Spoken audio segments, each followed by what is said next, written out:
All right, we are live. All right. That's good stuff. Good stuff. Welcome, everybody. Welcome, welcome. We see that the meeting is being live streamed, so we want to welcome you to Monday Night Live.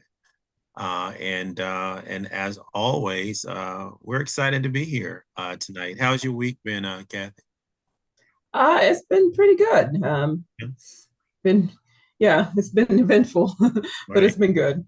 Yeah. Okay. Okay.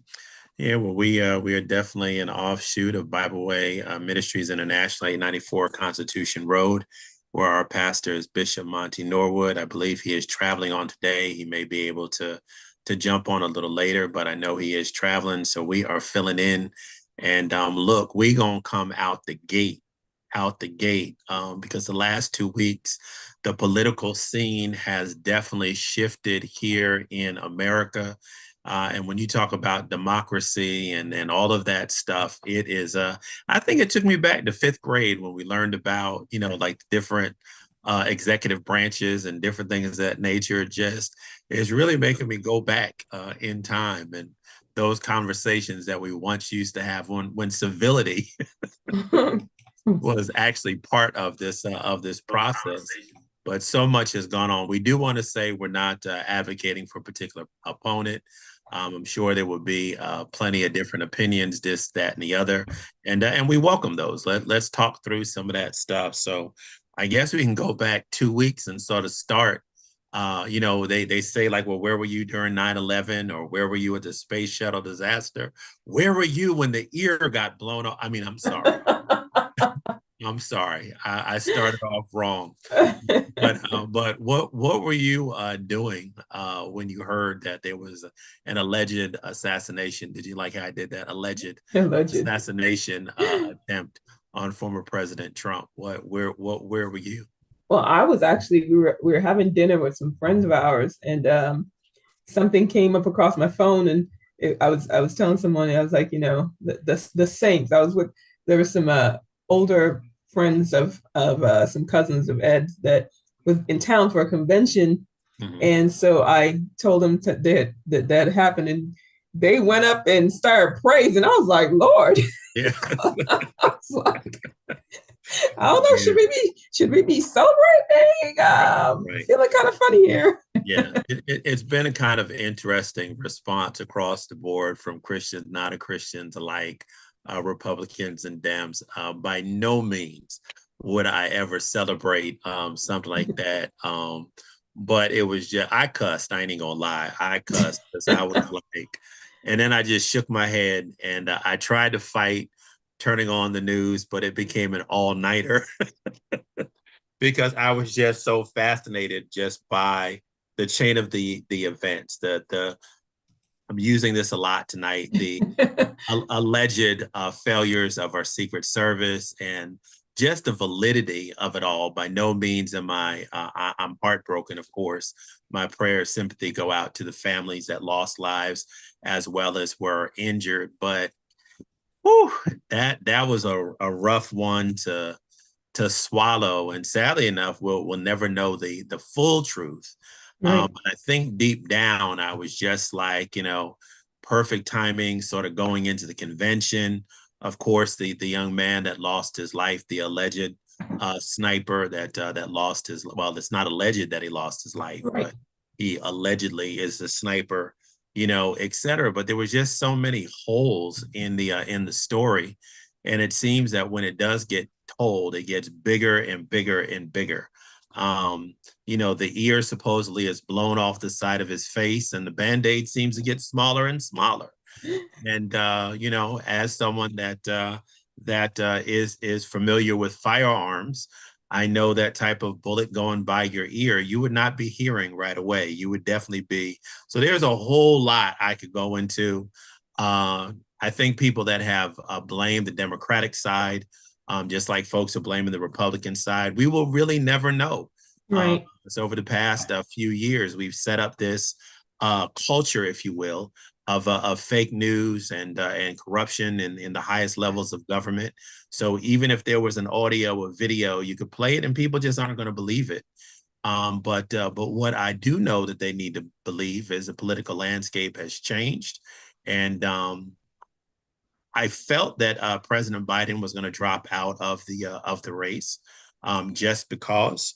But He now was getting a lot of pressure, right? So a he lot. almost didn't have a choice after a Yeah, while. yeah, and people are saying that he was pressured to do it or whatever. I mean, the reality was that there was something wrong. I'm not a doctor. There was something wrong. His movements, his recollection, his speech, different things of that nature. He definitely was not the Joe Biden of 4 years ago, et cetera. Santero, we expecting you to jump in very soon. So put on a bonnet and turn on your camera. Now that I see that you're on. But yeah, I sort of expected that to happen, and obviously yesterday afternoon when it was actually official, that was like wow, and now all of the foolishness opens up on Kamala. I'm just like good. I saw the first ad and I had to laugh. They're like, she knew what he was doing and she lied about his health, and so therefore she is responsible. So all the stuff that he's done is actually her. I was like, Right. really? It's all going to come out. It's all going to come out. But the hypocrisy, I think, of it all is what's so amazing. It's if you look at the other side, they're going back to her college days. They're going back to, I think she dated Montel Williams and some political figure in California, this, that, and the other. In comparison, I don't know if it beats Stormy Daniels. I'm just like, and these are my Christian folks. And let me put them In in quotations too. quotes too, because it just amazes me how we look at one thing and can point it out on William, but we can't see it. And the Bible speaks about that, the sty in our own eye, Mm-hmm. have you. But we have, she's never going to be black enough, et cetera. Yes, she was a prosecutor there in California, but let's just look at the time that she has been in office, comparing it to Trump and the Biden-Harris campaign. And then did you notice, and Santero, we want you to jump in anytime, but did you notice, and maybe it's just me as I'm getting older, that this presidential cycle, even when they were first running against Trump, it was always Biden, Harris. It was never like it was the Obama administration, but this administration, it was the Biden Harris administration. Did anybody else sort of notice that language that has been out there for quite a while now? Mm. I thought that. I didn't notice that, but now that you think about it, I'm like, I don't remember. Yeah, you didn't hear Obama Biden Right. administration that Yeah. often. It was more, yeah. Yeah. Yeah, I thought that was kind of interesting, and I had said that I would have thought it had been a travesty if they passed over her and brought somebody new into that position, because the successes of the last 3.5 years are phenomenal, and I actually bought some of those up. I mean, we can discuss some of those here today, because I do want to talk a little bit about Project 2025, or now as it's affectionately known as Agenda 47. But their accomplishments over the last year, I don't think people really look at the accomplishments as being for the people, right? If it doesn't affect me, like a stimulus check, right? I've heard a lot of folks say, the stimulus check, that $1,200 check, really made a big difference, right? But well, it's not universal yet, but healthcare, ACA, Obamacare, whatever you want to call it, really didn't affect me because I didn't get insurance.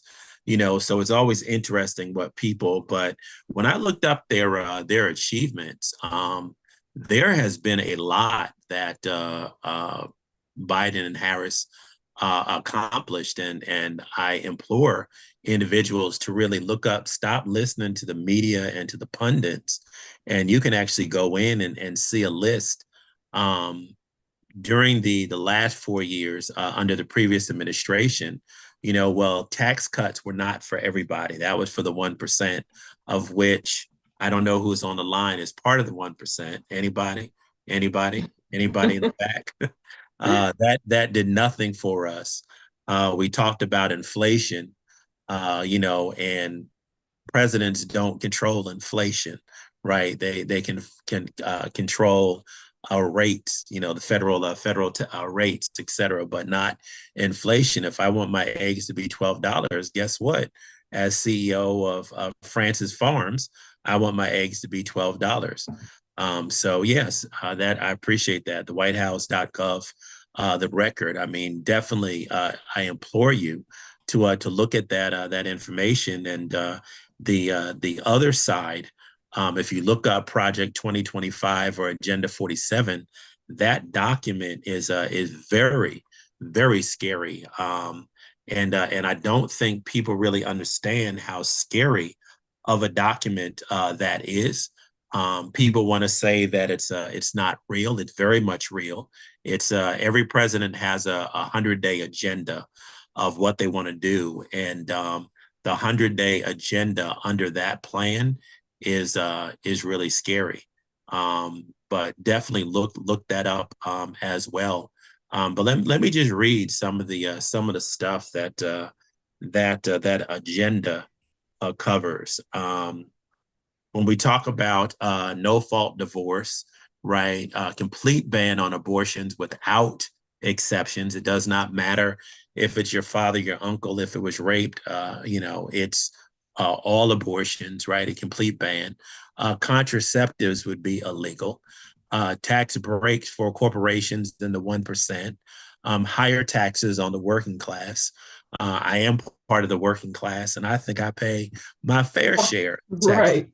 As a matter of fact, I pay more than some billionaires. And I'm like, help me, but higher taxes for the working class, eliminations of unions and worker protections.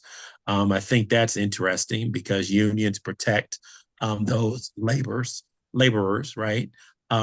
Raising the retirement age, right? Meaning that I would have to work longer in order to get retirement benefits. But even when I do get retirement benefits, Social Security will be cut, Medicaid will be cut. The Affordable Care Act will be taken out. Prescription drug prices are going to raise. All of these things affect my household. Eliminating the Department of Education. Now, I'm just in awe, and I do believe that we could look at all departments, right? And I'm sure there are cuts that could be made. There's waste with any organization, any department, et cetera. But eliminating the Department of Education, eliminating HHS, which is a Health and Human Services, eliminating, some other departments, all workers would pledge themselves to that current administration if elected. Regardless, and it's not like you would keep your job if you didn't vote or voted for the other side. You just wouldn't have a job. Teach Christian religious beliefs in public schools. And I think that is one thing that many of my Christian friends, again, using my air quotes, my Christian friends get stuck on.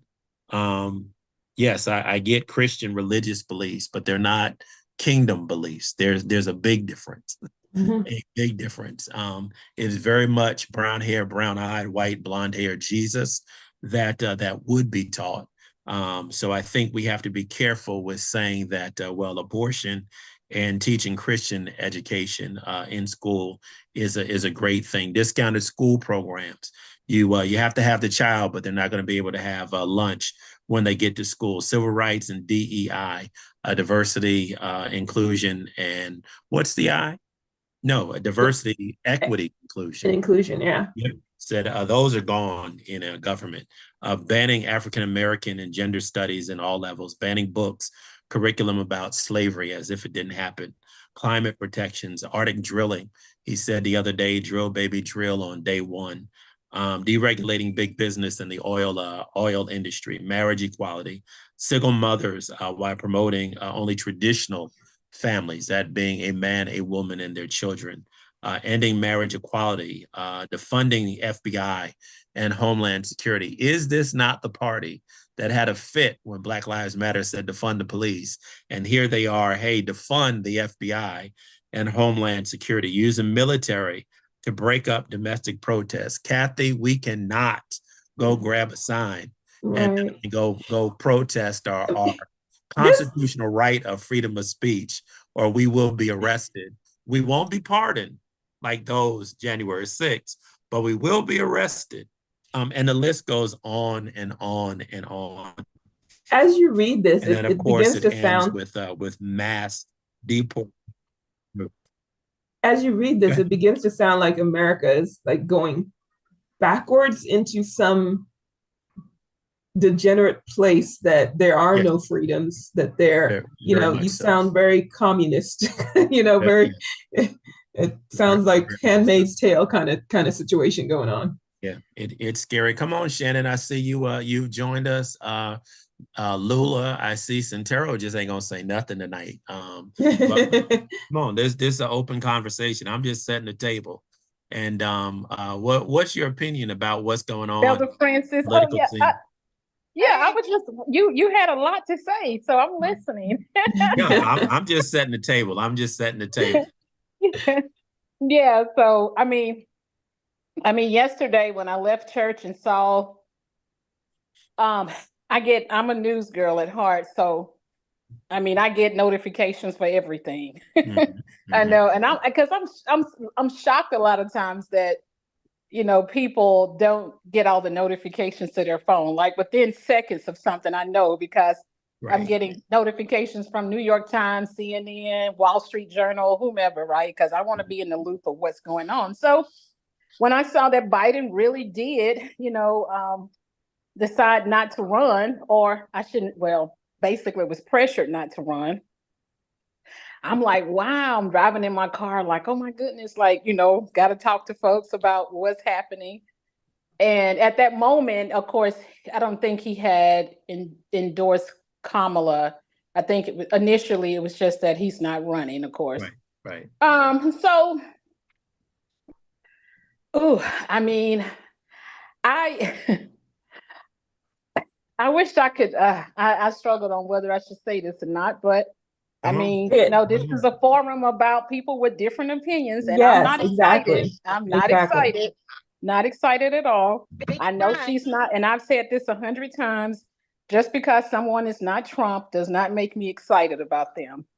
So I really wish that, I think you all probably know by now, I don't look at race through the same lens that most Black Americans do. I look at race through lineage, not through skin color.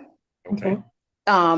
So it just behooves me that the person we call the first Black president in Obama is the child of a white woman and a Kenyan.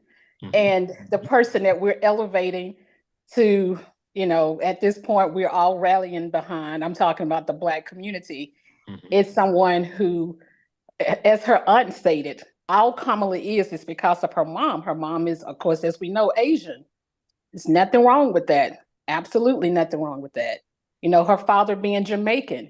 But it's like but the fact that someone who cannot point to neither one of them have descendants who were slaves here in the United States. They have not come through the struggle. And I'm speaking them as in their background. They are not of the same lineage. And I just have a problem with that. I feel like Kamala's story is the story of being a child of immigrants. Her story is not that of someone like me and so many other people who we know that our grandparents, great-grandparents had to live through all the atrocities of Jim Crow, slavery. So I really do have an issue with that. Now, if she ran on her platform, if she ran just like Buttigieg, when he was running in 2016, he stood on the fact that I'm a gay man. Okay, I'm good with that, because that's who he is. That's how he identifies. But Kamala is cloaking herself because she went to Howard and pledged AKA. She's cloaking her experience in that of being someone like whose background, whose lineage is that of being, coming from slaves here in the United States. And I just have problems with that. So that's my take, whatever. But that's how I view it. And I do have problems with that because, there was an Associated Press headline, and I've seen it multiple times. And it talks about how when she was first, I think, elected to the U.S. Senate, the Associated Press, not some right-wing organization, but the Associated Press, their headline was first Asian elected to the U.S. Senate or something like that. And someone juxtaposed that headline with when she became, I guess, vice president. And they were just like, poof, she went from Asian to Black. So it's like Kamala, I know we are, I feel like it's us sometimes who making her, we're molding her into something that we want her to be. And I understand that we've been through so much in this country that we grasp for straws sometimes. So just the fact that she has a little color in her, we just gonna make her into a whole Black woman. And I'm just like, and I know, I get it. I know it's gonna be people who don't see, I know listen, I understand that and I know that, but we cannot erase the fact that she came from an Asian woman. And I just have issues with that and how we just rally behind. We did it with Obama. And listen, I'm being transparent. When Obama ran the first time, I was super excited about his candidacy. I think a lot of that had to do with he was married to Michelle from the south side of Chicago too. So I'm just not, I don't look at Kamala. I know she's not Trump. I guess I give her credit for that. But as for, and even the way that Kamala in 2020, she did not even make it to the primaries. And she ran a horrible campaign. She bowed out before they even got to Iowa. She had no delegates pledged to her. Even some of the other well-known candidates had delegates. She ran a horrible campaign. And the only reason that she became vice president is because when Clyburn cut a deal with Biden to make, because Biden was behind. If we're going back to 2020, he was running behind. He lost the first two. He got to South Carolina. Clyburn endorsed him. And that changed everything for him. But we also kind of understood that it was like, well, if we're doing this, you have to have a Black woman as your VP. And Kamala, who was not even a close second, third, fourth, fifth, or sixth, emerged as the VP pick. And here she is now. It's like, you have not worked for any of this. So, and even we talk about Trump and how he's trying to destroy democracy. We watched for 2-3 weeks how the power brokers in the Democratic Party decided that Biden, despite all the people who voted for him this time in the primary, they decided, not the voters, the power brokers decided that Biden was not going to be the one on the ticket in November.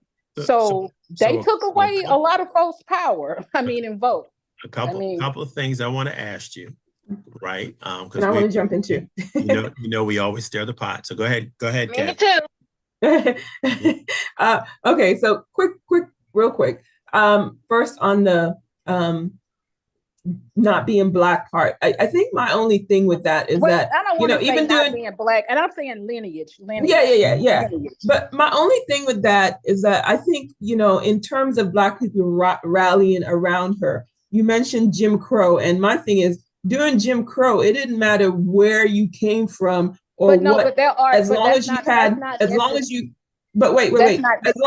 hold on.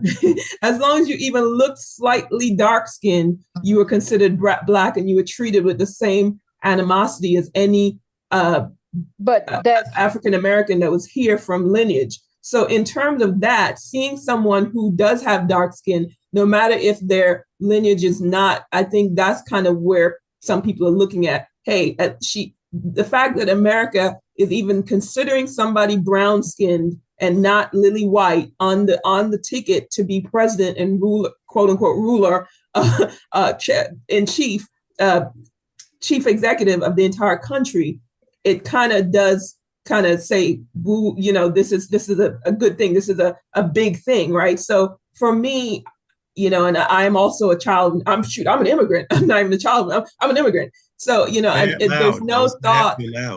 Right.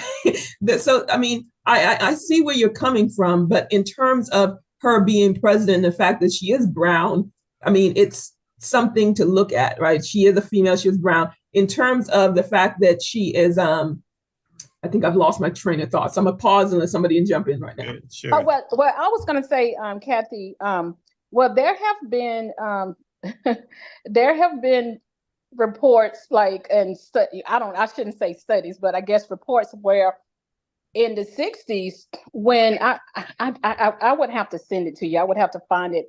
But like there was someone visiting the United States, from Africa with his African garb on. People clearly knew he was not Black American, and he was totally treated differently. Okay. So there is that's not always true. Not always, not in all circumstances. And Okay. I know this might be another night for another discussion. This is something that I do follow a group who they do a lot of reading and research into these type of issues as it relates to lineage. And the main reason has to do with reparations, so to speak. But they have done extensive research into this whole topic. So when I speak, I'm speaking from that standpoint, not from an anecdotal kind of standpoint, but from people who literally, this is kind of what they focus on, this is what they do. And so what I'm saying is that I get it. We look at her and we see her with color and we automatically like, oh, she's one of us. But if you look at her birth certificate, her mom identified as Caucasian. Now, this is on her birth certificate. Her father identified as Jamaican. And I get it. Most Black people don't look at it in a nuanced way like that. And I would just say, I don't have a problem with who, like her lineage. But I'm like, stand in that. That's your story. Don't come trying to make yourself into a Black American. You're not. And Black American as defined by Black people, and I guess I should say this because people are gonna be like, but she is Black, she is American. Black Americans, normally the term, when we use that term, refers to people who are descendants of slaves and who descendants of those who were enslaved in this country. So that's how I define Black American or African American, however you want to look at that. So that's not Kamala's story. So I'm just saying, if you're gonna run on who you are and make it clear. I mean, I wouldn't even have a problem if she's like, I'm the child of immigrants and blah, blah, blah, whatever. That's her story. So stand in that. That's all I'm saying. And I think But has she actually come out and say, well, I'm running as the first Black anybody? I think she waffles on that. I think that as I'm just saying, the general public, right? Kind of, so yeah. We are molding her into something that we want her to be. And that's been going on since 2020. 2020, I guess, when she first ran for president. But does that make her not a good candidate for this just because she happens to not? That's not my point. My point more so is that we are making her out to be, all the headlines about to be, first African American, first Black woman, first whatever. And I'm just like, that drives me crazy. But I know, I get it. I know I'm like, in the minority on that. And I stand in that, but that's my belief. But what I was going to say is I really think it's culture driven, because if you remember when Clinton was in office, they were calling him the first Black president. And Arsenio Hall actually introduced him as the first Black president. So I think a lot of times we push stuff, but yet we don't push the other side when it is a white male, which I think is our own, internal challenges as a community. We don't push the experiences and the background of white male candidates as hard as we push those of, as you said, like President Obama and now Vice President Harris. But I am going to take second chair because I see our fearless leader has joined us from a far, far off land. We're having a political conversation. So we're not going to refer to you as Bishop on tonight. We've already said this is not endorsing any candidate, but please do chime in. Do chime in. Hey, everybody. I'm glad to be here. I'm already excited by what I'm hearing. I'm with you all. You know, we had a political earthquake yesterday. I'm visiting members of our church family after service, and I'm with Apostle, and these headlines start popping up. And when you see it over and over, you know there's some truth to it. So I think it was a great move. For the race in general, for the Democratic Party in particular. I was supportive of Biden and his candidacy, not that he's a perfect candidate whatsoever, a lot of flaws, a lot of drawbacks. But I think the race was headed a certain way, and this shook it up in a good way. Been on with people nonstop on social media, people asking me what I think. I'm at a forum where I'll be speaking and addressing social justice and addressing this candidacy situation. And, certainly not a panacea, not an answer to everything, but I think we need people engaged. And I've seen a level of engagement since this news that I have not seen, a level of excitement, just people buzzing and talking about it from all kind of perspectives, good and bad, negative and positive. I think that it's hard to argue with raising $50 million. That doesn't say something or speak volumes, because if you're familiar with some of the cliches in politics, one of them is that money is the mother's milk of politics. Yes. Money is the mother's milk of politics. Money makes everything go around. I've had about a dozen appeals on my phone for money in the name of Kamala. And Kamala is not without, her own challenges and complications. I lived in California. I'm familiar with her background before her current marriage to a Jewish man. Her work, as the Attorney General of Southern California. So I think anybody and everybody, whoever the candidate is going to come with baggage, is going to come with challenges. And it's not a shoe-in. They're trying to decide, if anybody's going to mount a challenge to her within the Democratic Party, who her vice president might be. The bet is on a white male right now, whatever that says to you. I've been on with some political prognosticators. But when I think about the alternative, I think about Trump, I think about the Republicans, I think about Project 2025, which is not a hoax. It's not a joke. It's real. You can read it. I think that it's not, hyperbole to say this is one of the most impactful, if not the most impactful election in our lifetime. So I'm certainly engaged, and I made my case that while I have issues with what's happening globally, locally, nationally, and I've got people of good conscience who come here on Monday Night Live and told me I'm not voting for anybody, Republican or Democrat. They're all crooks. I've made my statement on who I'm going to support and why I'm going to support them, and I respect others as well. So that's just my general take on it. But I like the shaking up the race. Yes. Yeah. If it ain't done nothing else. Like what? Yeah, they've been floating names all day of potential vice president nominees. Josh Shapiro, which is where's the governor of Pennsylvania. His name has come up here. I'm in Florida. His name keeps coming up. Roy Cooper there in North Carolina. Mark Kelly out in Arizona. His name has come up. I've heard his name.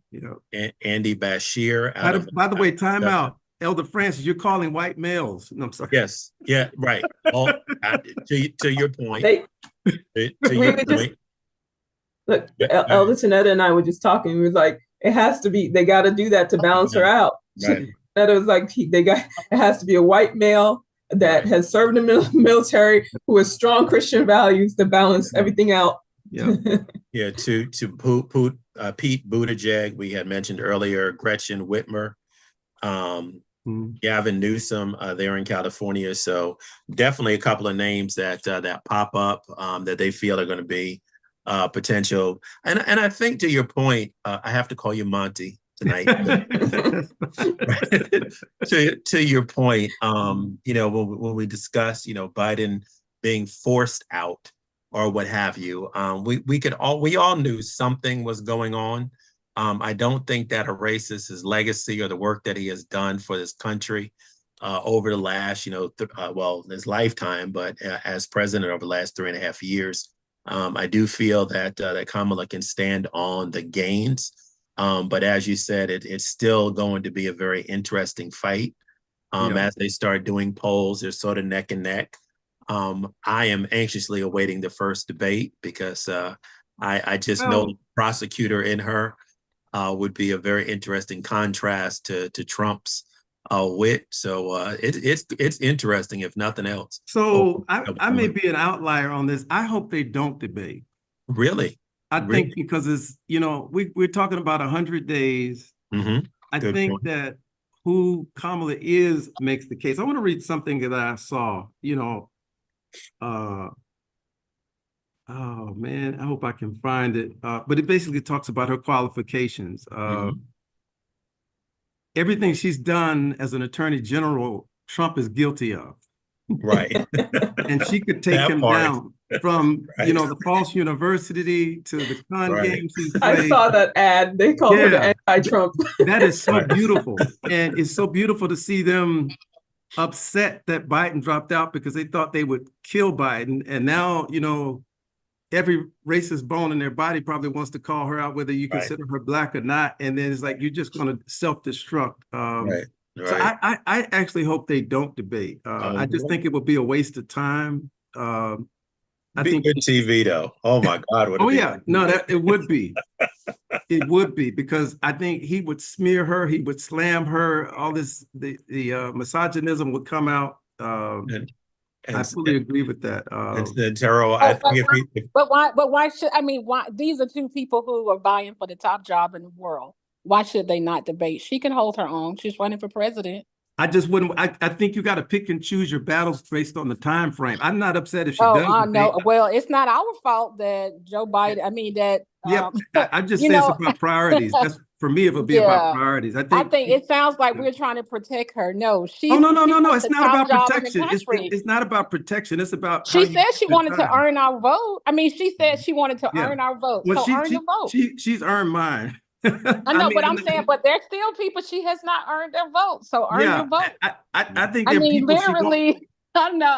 I'm so like. So my thing is, we have constantly talked about how Trump wants to destroy democracy, and Democrats, the Democratic leadership pulled the coup, and they disenfranchised millions of voters. By George Clooney writes an op-ed, and next thing you know, Biden has to get out of the race after all these people went to the polls to vote for him in the primary. Nothing that happened on that debate stage, nothing. What was new that people had not already been talking about? So you just throw out you disregard all of these votes, and you decide that we're just gonna, And to me, it kind of speaks to, you hear so many people a lot of times who feel like our vote doesn't matter because the party leadership, the power brokers are going to do what they want. If this didn't prove that, I don't know what else will. We tell people to vote, that their vote matters, and then it's like, oh yeah, well, George Clooney and the likes, they don't like Biden, so he has to exit the race. But for me, I wouldn't lay that at the feet of quote unquote power brokers or any of the people you name. I would lay that decision solely at Biden's feet. Ultimately, it's his choice. He won the nomination. He won the vote, and I commend him for what he did, because I think, if I could just call her out, not in a bad way, but Minister Shannon was one of the first people to text me yesterday, like she couldn't believe what happened. And I said, I can believe it, because if you follow the tea leaves, internal polling, meaning polling the Democrats themselves were doing, not hostile polling, but internal polling, said not only was Biden losing, but he was pulling down the Democratic ticket. And when people like your inner circle, which include Obama, come in, then it's up to you to make a decision. You can run, you can persist. And I think he would have had support all the way to the end. He would have had my support. But I think what he did puts us in a better position to win and to defeat the evil. That's for me. But I think everything comes down to personal decisions. I saw the power brokers. I saw the head of Amazon. I saw people pulling money and whatnot.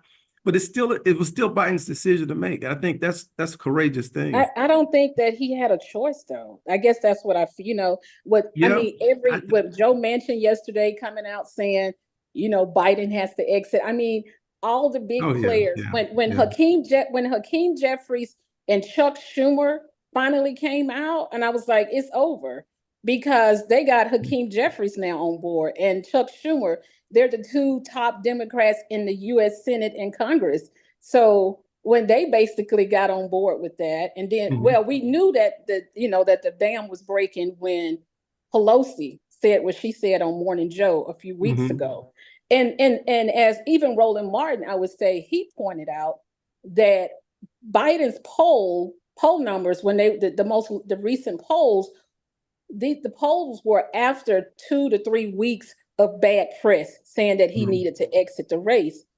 Before that, it had been pretty neck and neck with Biden and Trump. I think something with that to be said is another phrase in politics is that perception is reality. I think that the media helped create a perception of Biden. And now you hear people on the left saying, now Trump is the oldest candidate. Trump has mixed up Pelosi's name. Trump has fallen asleep at the convention, all of these things, but you won't see the media make a case out of it. But what you will see the media get excited about is the energized interest and engagement in the election. I think that's what I'm seeing. And then, you're hearing rumblings of an attempt in the court to stop this legally from the Republicans. So I think the media will find some solace in that. They can leave poor Joe Biden alone. But so overall, though, you all don't, and I just want to make sure I'm clear on this. Overall, you all don't have a problem with, because at the end of the day, these people 100% made Biden leave. So it was so much pressure on him. I really don't think he had. I think it's Biden's choice. If he's the nominee, he's the president, the most powerful person in the world, the highest elected office. I don't think you can make him do that. I think that's his decision. Not that he's not pressured or influenced, but ultimately it is his decision. I don't think we can take that away from him. There was a conversation, I am sure, that him and Jill had, and his two top advisors, and they probably looked at all of that. And I even said after we're using a lot of quotes today, Monty. We're using a lot of quotes. The attempted assassination. I'm sorry. Right. A lot of quotes today. So I had said you're talking that, about the people on the right who wouldn't wear a mask, but they're wearing a maxi pad on their ear now. Yeah, that part. The one that when he went down, there was no blood. He came up, there was no. Okay, all right. Yeah, that Kathy for the censors. That is such a farce. I mean, but anyway, everybody's talking about that. Yeah, we want to take that maxi pad off. Let's see. Right. That was, but I just thought it was interesting that as I looked at forced myself to watch the Republican National Convention, and I don't know why I couldn't do it. You did something I couldn't do it. I forced myself because I knew it was going to happen in reference to this changed man that was saved by God. Where angels were, all of that stuff. And I was like, I'm just curious. Can I just take a time out, Elder? What you were not among those who said that shooter had only one job. I'm sorry. I'm going to leave that right there. Lord save us. Lord forgive us. I am. There's just a whole lot that I would say. Nothing adds up. Nothing adds up. Do I feel that there was a shooting that day? Yes. Was it allowed? Just because somebody died. Yeah. Yes. In all seriousness, two people died. But I do not believe that there was an attempt on his life, and I'll leave it at that. We had an arms expert. Some of you know, Keely Stinson is an arms expert. He owns those weapons, including the one used. He trains. Yes. And he weighed in and he said, I don't see how. No. This was made up, but we know, again, in all seriousness, that two people died. So right, and even with the shot that caught the bullet whizzing by his head, most photographers would not have had that particular lens on the camera to catch something like that. But that's a whole show. I want to say one more thing though before I know because we're winding down. I want to let everybody get in who wants to talk. If I were in Biden's shoes, I know I'm not, but if I were in Biden's shoes, I think I would have made the same decision. If I knew I could go to the end, and I thought I could win as he did, and I think he very well could have. It all depended on turnout. But if I looked at the internal polling and I looked at what might happen, I would put, you know, the better chance of us winning above my own desire to do that. I just would have. It's just that it's that critical, it's that important, because many of the people in the back rooms, I'm part of something called Black Church PAC. And people, you know, when you hear the discussion about Biden, there was really no expectation he would finish a full term, that right. Kamala would take over. There was these serious conversations in the background. Yeah. And so no matter what you think about him and his health, I think he could have done it. I think that oftentimes it's about the team around you. I think we have had presidents in office like Reagan who had full-blown Alzheimer's. I mean, that's another whole subject. But I just think I would have made a similar decision given what's at stake. I was really grieving, looking at Project 25, looking at people saying, I'm not going to vote at all. I'm not engaged. I don't think it matters. Just looking at what's at stake, I think what's happened, you know, hopefully it will get some momentum and we will get people to really look at the issues. We'll really look at Kamala. We'll look at who she selects as the vice president. We'll look at the issues. We'll go to the polls. But to me, that's most important, and why I would have made such a decision, and why I can't blame him. And I do think it was his decision. I just wanted to add that, my last 2 cents. Come on, Shannon. You on mute. Okay, here I am. I'm actually working at the same time. But listen, okay, I'll start from the top down. I don't feel a debate is necessary. I mean, if she was a running mate with President Joe Biden, that means that a lot of her stances will more than likely be the same. She, of course, would have her own things she would like to stand on. But what part is boiling my grits and even got the attention of Amanda Seales? That's why she just responded to me. But the thing is that I hear all of the Black people that are speaking out. What I'm saying is, give me a workable solution. Give me a workable solution to all of your issues that you say you had with President Biden. Give me something to go off of. I go by the one drop rule, and I feel like she's Black. And if I was born in another country while serving in the military, like my nephew is, he was born in Germany, I would claim German if I could, and I would claim, you know, over here being Black, if you could, you know, if it behooved you, just like her parent chose to go with Caucasian. You know, a lot of Asian descendants changed their eyes and everything to try to appear more American. Another thing is that the thing about Jamaican, her dad was Jamaican. Well, Jamaica was a part of the slave trade. So just because it wasn't here in the United States, they suffered just as much from the slave trade than us. And so I see, just out of some of the stances alone, abortion alone would get me on the other side of Trump. You know, because I believe in what I believe in. And so I just feel like us Black women, I would say Black women because I've seen this a lot, we are some of the worst critics. Why is it that if we already got people's knee on our neck from the opposing side, why would you then again apply more pressure to prove yourself? You haven't declared that with Trump. What have he proven himself to do besides cause chaos? So I'm just stumped here. At this point, you only have two clear people. You can put another Democratic person on the ballot, but really, the true two people, like I stated a couple weeks ago, was Joe Biden and Trump.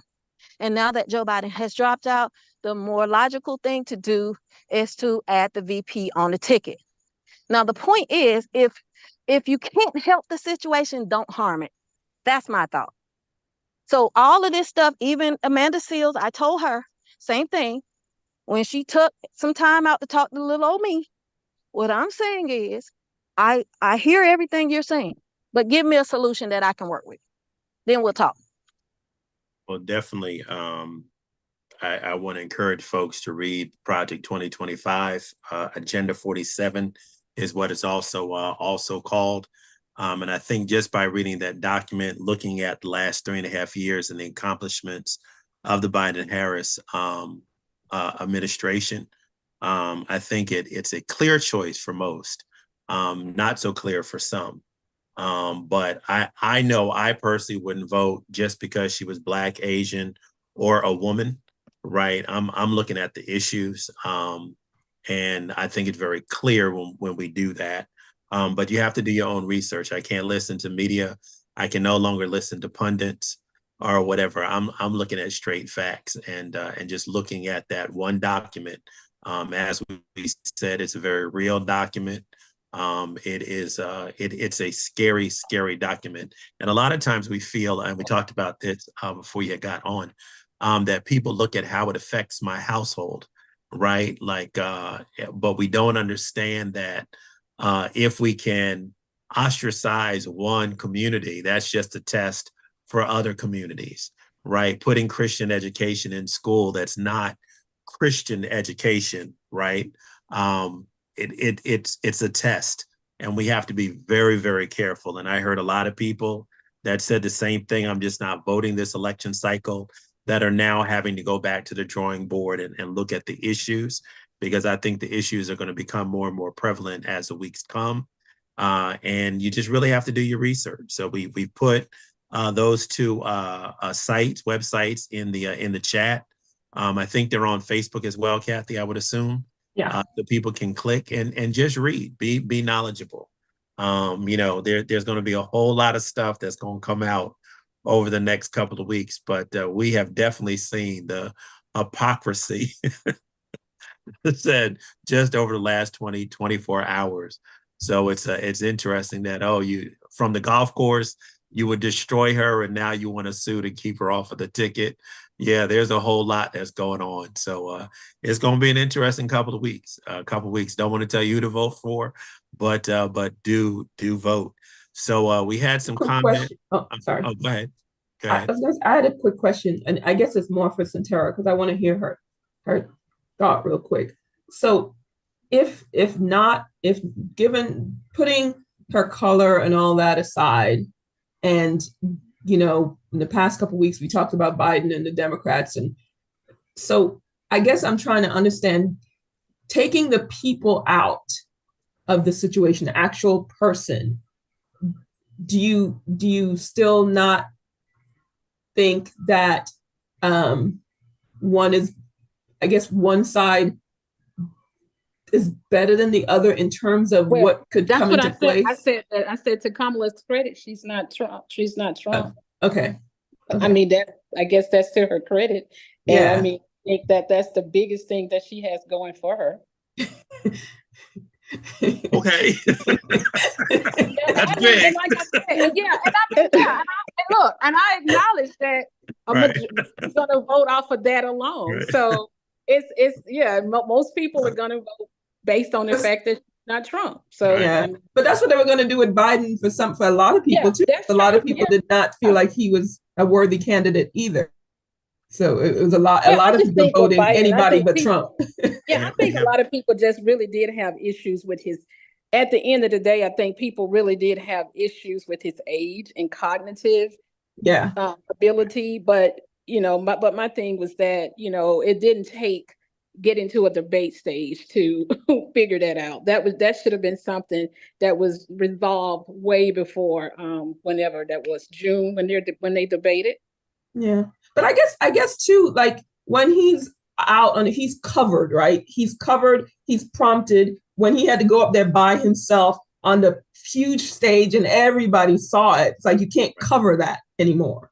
You can have President Obama go and hold him by the arm and pull him off the stage and make a claim for, we were just talking. I just wanted to tell him something. We just walked off. You can cover up a lot of things, but when it's like blatant, then it's like, okay, we can't cover this anymore. This looks weak, and we can't have this as a representation. But I'm saying that the people around here, I'm sure that they've been seeing signs of that way before June. So, but I guess this isn't something that's ever happened before. So having the incumbent president just deciding or having decide to come off the ticket isn't something. There's no precedent. No. What I'm saying is, we could have had an open primary. Yeah, that's my whole point. This just didn't happen in June. They knew this months ago. So some people want an open primary in the 100 days, believe it or not. They should, and they should have an open primary. So, but what they're saying, they won't have enough money. A new person would not have enough money. Yeah, that's There's no way they'd be able to gain Yeah. enough money because they can't get access. We have another special guest was trying to jump in. Since let me just say this really quickly.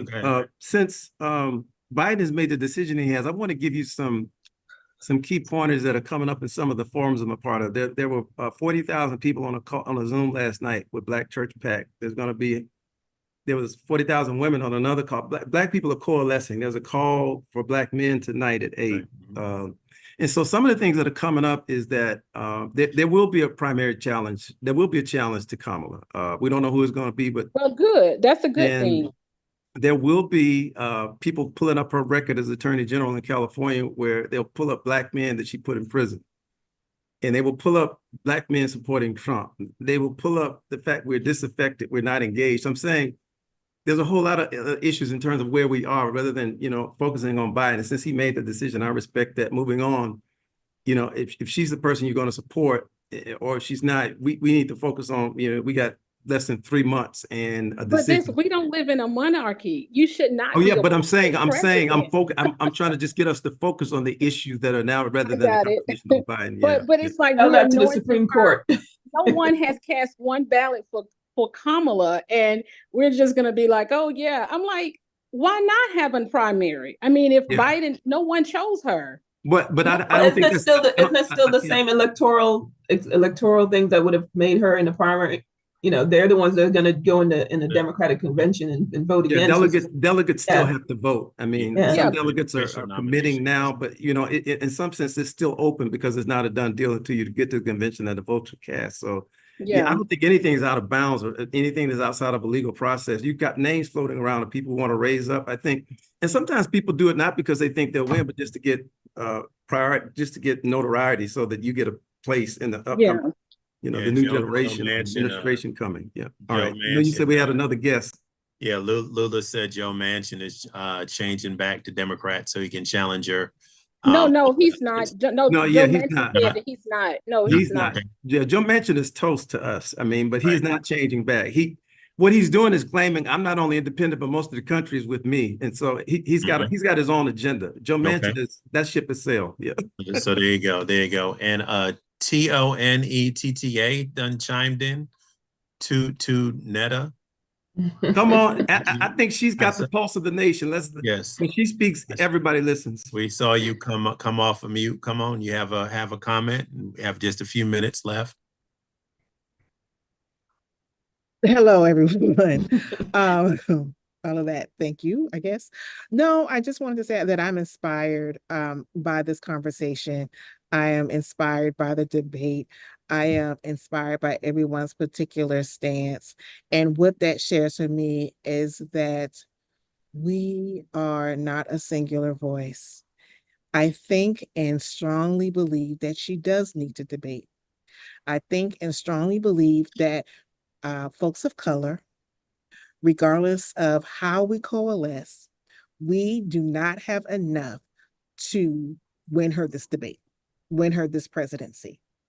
I think that she has to debate. She has to be able to stand on her own for the nation at large, for all eligible voters, to represent them all, to be able to represent them all. And so I think a debate is necessary. I think the choice of her VP will be careful, will be strategic, because whoever is on that platform with her is going to have to make up for her quote unquote deficiencies, whatever those may be, whatever you consider them to be. They're going to have to be able to speak to the rest of the nation. So whether she is considered an authentic Black woman or not, or just a woman of color, it does not matter in the greater scheme of things. So me personally would not spend my time arguing about that.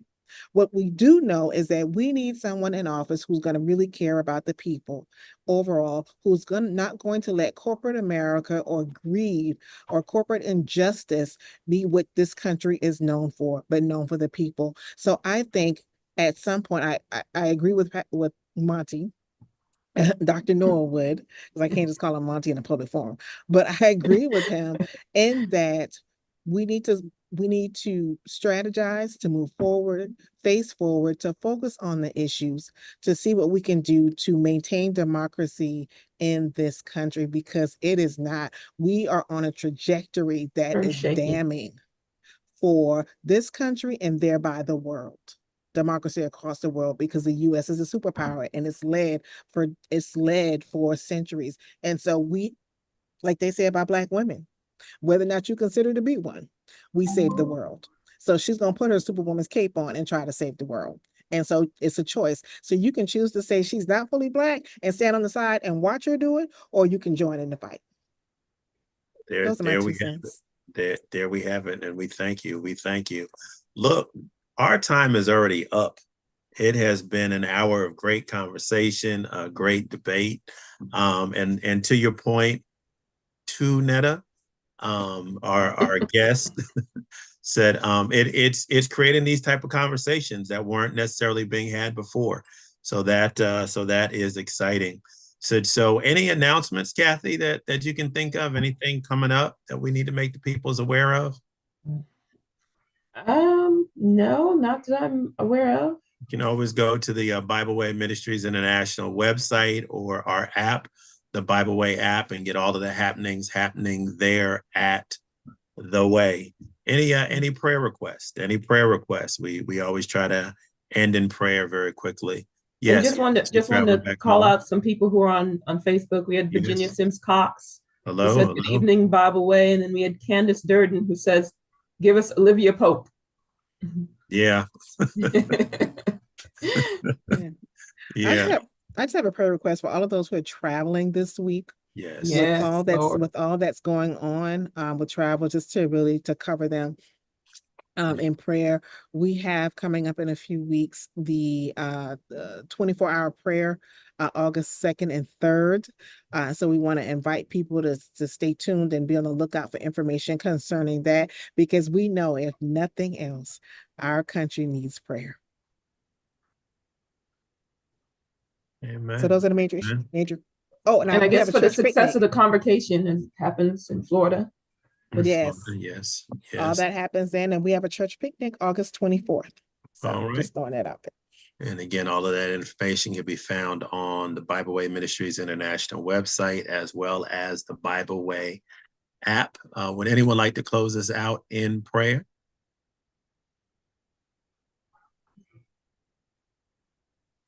Anyone? I'll pray. Thank you. Father God, thank you for another night of coming together and just discussing the things that are important to us, God. We know that you are in the midst of every item, everything that we have important, you're in the midst of, God.